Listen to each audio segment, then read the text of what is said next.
고발사주 의혹과 관련해 공수처가 이달 안에 수사를 마무리하고 국민의힘 윤석열 후보를 무혐의 처분할 거라는 언론 보도가 나왔습니다. 그러자 민주당 의원들이 항의 방문하는 일도 빚어졌습니다. 장윤미 변호사와 이 사건 한번 살펴보겠습니다. 어서 오십시오. 네, 안녕하세요.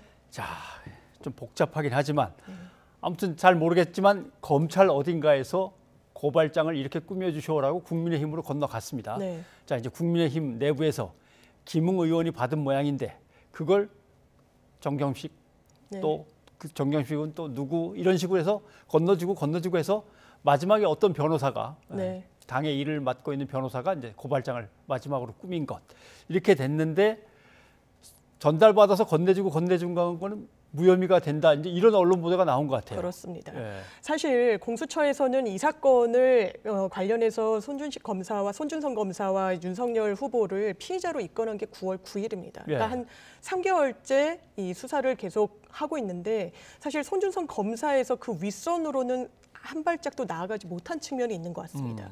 지금 이 사건의 핵심은 뭔가 이 윤석열 당시 검찰총장을 비판하는 여론을 이제 만드는 사람들에 대해서 명예훼손 등등으로 고발장을 작성한 것인데 사실 이게 검찰 내부에서 작성된 것이 맞다면 손준성 당시 수사정보정책관이 이것을 자발적으로 했을 것인가라는 의문이 떠나지가 않는 것이고 그렇다면 뭔가 자가 발전식으로 하고 윗선의 암묵적인 지시를 받은 것인지 아니면 명시적으로 어떤 명령 하에 한 것인지 이 부분이 규명되면 되는 것인데 사실 수사에서 이 부분이 손준성 검사 그 위로는 더 이상 경위에서 올라가지를 못했습니다. 그렇다면 다음 주 월요일이 되면 대선이 이미 D-100일, 그러니까 100일밖에 남겨두지 않는 시점이 되는데 이 야권의 유력 후보를 그리고 지지율이 지금은 1위를 달리고 있는 후보를 과연 소환해서 조사하고 소환까지 하지 못하더라도 기소에까지 이를 것인가 아주 현실적으로 생각을 해봤을 때 실질적으로 어려울 것이다. 그렇다면 기소 범위는 상당히 애초에 기대했던 것보다 쪼그라들 수밖에 없을 것이다. 이런 분석과 전망이 나오는 것 같습니다. 예. 분석과 전망입니까? 아니면 공수처를 뭔가 그래도 취재해갖고 그렇게 돌아가는 낌새를 기자가 캐치를 한 걸까요? 어떻게 보십니까? 아마 객관적으로 그럴 수밖에 없는 정황들도 있는 것 같습니다. 왜냐하면 손준성 검사에 대해서 영장을 청구했을 때 그렇다면 누가 실질적으로 고발장을 작성한 것인지 그 주체가 사실상 수사를 통해서 명확하게 드러났어야 됩니다. 그렇지만 영장 청구 당시에 그냥 성명 불상자로 특정이 됐고 그러면 손준성 검사가 누구와 공모해서 이런 고발장을 작성하게끔 하였는지와 관련해서도 그 윗선이라는 거 당시 대검의 수사정보정책관실은 그 윗선이라는 게 사실 대검 차장과 검찰총장밖에 없습니다. 그렇죠. 그렇다면 사실상 두 사람밖에 없는 상황에서도 이 둘 중에 누구인지를 특정하지 못해서 이 공모와 관련해서도 이걸 불상자로 남겨뒀는데 이 부분이 전혀 이 사건의 윤곽이 뚜렷하게 드러나지 않고 있는 상황에서 뭔가 수사의 마무리까지 기대하는 것은 지금으로서 좀 어려워 보이는 상황입니다. 아무튼 공수처는 정해진 건 없다라는 입장을 분명히 밝히긴 했습니다만은 결국 주변에서 계속 관측하건대 그리로 떠밀려가는 수밖에 없는 것 같다 이렇게 보는 것 같군요. 알겠습니다.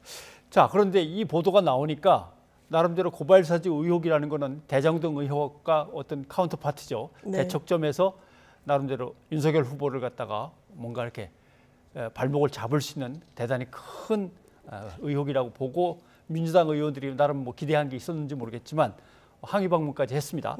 자, 민주당 의원들이 공수처에 어떻게 항의하는지 잠깐 들어보시죠.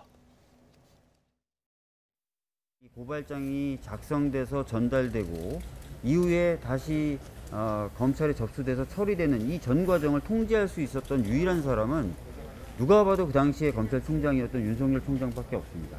그런데 이 윤석열 전 총장에 대해서 제대로 수사도 하지 않고 아무런 혐의가 없다는 식으로 결론을 내리는 것은 말도 안 되고 또 전달한 것이 분명한 김웅 의원이나 정점식 의원에 대해서조차도 아무런 혐의가 없다고 얘기한다면 이것은 부실 수사임에 분명한 것입니다. 따라서 저희들은 이번 고발을 통해서 다시 한번 제대로 된 수사를 할 것을 촉구합니다. 예, 지금 고발장 이렇게 들고 있는 건 아마 윤석열 후보하고 국민의힘 의원들에 대한 고발장을 또 낸 것 같습니다. 예. 그런데 지금 손준성 검사는 불러도 지금 뭐 또 미루고 해서 내일 모레 또 한다고 하는데 어떻게 될지는 또 이것도 잘 모르겠습니다만은 아무튼 수사를 했는데 입을 닫고 있어서 못 밝혀내는 걸까요? 어떻게 해석을 해야 됩니까? 사실 검찰에서 먼저 초동 수사를 했고 그 수사에서 밝혀진 것은 이 손준성에서 김웅, 김웅에서 조성은 씨로 이 옮겨진 텔레그램 이 메시지 내역 자체는 조작되거나 뭐 위조되거나 누군가가 변조한 것이 아니다라고 아니다. 예. 명백하게 결론을 내려줬습니다. 그러면서 현직 검사가 이 고발장 사주와 관련해서는 관여한 정황이 드러났다라고까지 이야기를 하고 공수처로 이 부분을 넘긴 것인데, 그렇다면 이 여러 가지 경로를 거쳐서 고발장이 사실상 국민의힘으로까지 건네가서 실제로 고발이 된 이런 내역이 있음에도 불구하고 더 이상 이 실체를 밝히지 못한다. 이제 민주당 의원들 입장에서는 상당히 이게 부실 수사다라고 이야기할 수밖에 없을 것 같은데, 지금 언론에서 나오는 것을 보면 이를테면 손준성 검사는 불구속 기소를 하더라도 정점식 의원이나 김웅 의원은 아예 기소조차 되지 않을 가능성이 있다라고 나오고 있는데, 이를테면 정점식 의원 같은 경우에는 그 당시에 법률 자문위원장 직책에 있었습니다. 예. 아마 고발장을 본인이 스치듯이 본인을 스쳐서 이 부분을 이 자문위원회 이름을 올리고 있는 변호사에게 접수를 한 부분은 인정이 됐지만 더 이상 어떤 관여가 있었는지는 알 수가 없고, 다만 김웅 의원 같은 경우에는 사실 녹취록이 언론을 통해서 거의 많은 부분이 공개되지 않았습니까? 예. 그렇다면 손준성 검사와의 연결고리, 그리고 이 당과의 연결고리를 하는 거의 유일한 접점이라고 할 수 있는데, 그 부분까지도 더 이상 수사를 하지 않고 마무리를 하고 심지어 불기소를 한다면 이 부분과 관련해서는 이 부실 수사다라는 어떤 그런 비판을 좀 면하기는 어려워 네. 보입니다. 또 일부에서 비판하는 건 도대체 그러면 고발사주 의혹이라는 사건의 본질에 뭔가 접근을 이게 한 것이냐 안 한 것이냐 이런 의문도 제기하는 것 같습니다. 그런데 한 사람은 다 부인하고 한 사람은 기억 상실이고, 그런데 윤석열 후보는 당사자일 수는 있지만 의혹에 한 이제 연결 고리가 되니까 불러서 조사를 해야 되는데 한 번도 조사를 안 하고 한 번도 조사를 안 했는데 기소하지 않는다, 이렇게 판단하는 게 가능한 건가요? 그렇다면 사실 공수처가 좀 더 속도를 냈었어야 된다고 봅니다. 예. 뭐 그 당시에 그 손준성 검사가 부인으로 일관을 했다고 하더라도 손준성 검사가 소환을 뭐 차일피일 미뤘던 것도 있지만 뭐 영장을 청구하고 이런 수순을 밟기보다는 대선 후보로 확정이 되기 이전에 소환 내지는 서면 조사라도 시도를 해서 뭔가 사건의 윤곽을 들여다보고자 했다라면 괜찮았을 텐데, 지금은 너무 실기한 것이 아닌가. 지금 뭐 여야 후보들이 다 확정되고 대선이 정말 100여일밖에 남지 않은 시점에 소환까지 한다면 어떤 정치적인 중립과 관련해서는 상당히 오해를 받을 겁니다. 그리고 공수처장이 지난 17일에도 국회 법사위에 출석해서 공수처 수사가 어떤 정치적인 중립 여부에 대해서 의심을 살 수 있는 어떤 그런 수사 방식으로는 하지 않겠다라고 공언을 한 바가 있기 때문에 아마 윤석열 후보를 정조준한 그 칼끝은 사실상 철회되거나 무뎌졌다고 봐도 무방할 것 같습니다. 네, 알겠습니다. 자, 또 하나 공수처와 관련된 논란이 있습니다. 이게 사건이 상당히 복잡합니다만 술 접대, 향응 접대를 받은 걸로 돼 있던 김학의 전 법무차관, 그 사건을 이제 수사하기 위해서 김학의 전 법무차관이 해외로 빠져나가는 것을 긴급하게 이제 가로막았습니다. 네. 근데 긴급하게 가로막는 과정에 문제가 있었다. 그렇게 절차상의 문제가 있었다라고 해서 그 절차를 수사하는데 이 수사를 또 가로막고 수사를 제대로 못하게 했다라는 이제 의혹이 있는 거죠. 그게 바로 이제 이성윤 고검장입니다. 이 이성윤 고검장을 그래서 서울 남부지검은 아마 기소를 한 것 같습니다. 문제가 했습니다. 있다고, 법을 어긴 거다라고 해서 문제가 있다고 하고, 근데 이 문제가 있다고 기소를 했는데 그게 바로 다음 날 공소장이 공개돼 버렸죠. 어떻게? 그렇습니다. 파일로. 예. 그런데 이 공수처는 이제 이 문제에 이제 다시 얽히게 됐습니다. 네. 자, 여기서부터는 좀 설명을 해주셔야 될 것 같습니다. 그렇습니다. 이게 상당히 복잡한데 네. 좀 요약을 하자면 이 이성윤 당시 서울중앙지검장이 김학의 씨 불법 출금 사실에 대한 수사를 압박으로 못하게 했다라는 의혹을 받게 된 것입니다. 예. 이 부분과 관련해서는 5월 달에 기소가 됐는데 이 전담 수사팀이 수원지검 수사팀이었습니다. 수원지검, 예. 그런데 이 부분과 관련해서 공소장이 바로 이 당사자인 이성윤, 지금은 고검장이 받기 전에 이미 언론을 통해서 드러난 겁니다. 그렇죠. 예. 그렇다면 이게 법리적으로 보면 이 공소장이라는 건 수사의 어떤 결과물이라고 할 수 있습니다. 예. 그럼 피의사실 공표죄에 해당할 것인가? 피의사실 공표죄라는 것은 말 그대로 피의사실, 그러니까 기소가 되기 이전의 범죄 혐의에 대해서 아하. 이 수사 관련자가 누설을 했을 경우에 처벌받기 때문에 예. 이 기소가 이뤄진 공소장은 여기에는 해당되지 않을 겁니다. 그럼 공무상 기밀 누설에 해당할 수가 있는데 이 부분과 관련해서 의혹이 제기되자 이 법무부에서는 대검에 한번 진상조사를 하라고 감찰 지시를 내렸고 예. 감찰 지시가 내려졌는데 실제로 이 담당 수사 검사들은 이 공소장을 뭐 유출하지 않은 것으로 잠정 결론 내렸다는 감찰 그런 결과는 보도가 그렇게. 예. 나오고 있는 뭐 그런 상황입니다. 예. 그래서 다시 공수처는 그 사건에 대해서 압수수색을 해서 한번 조사를 해봐야겠다.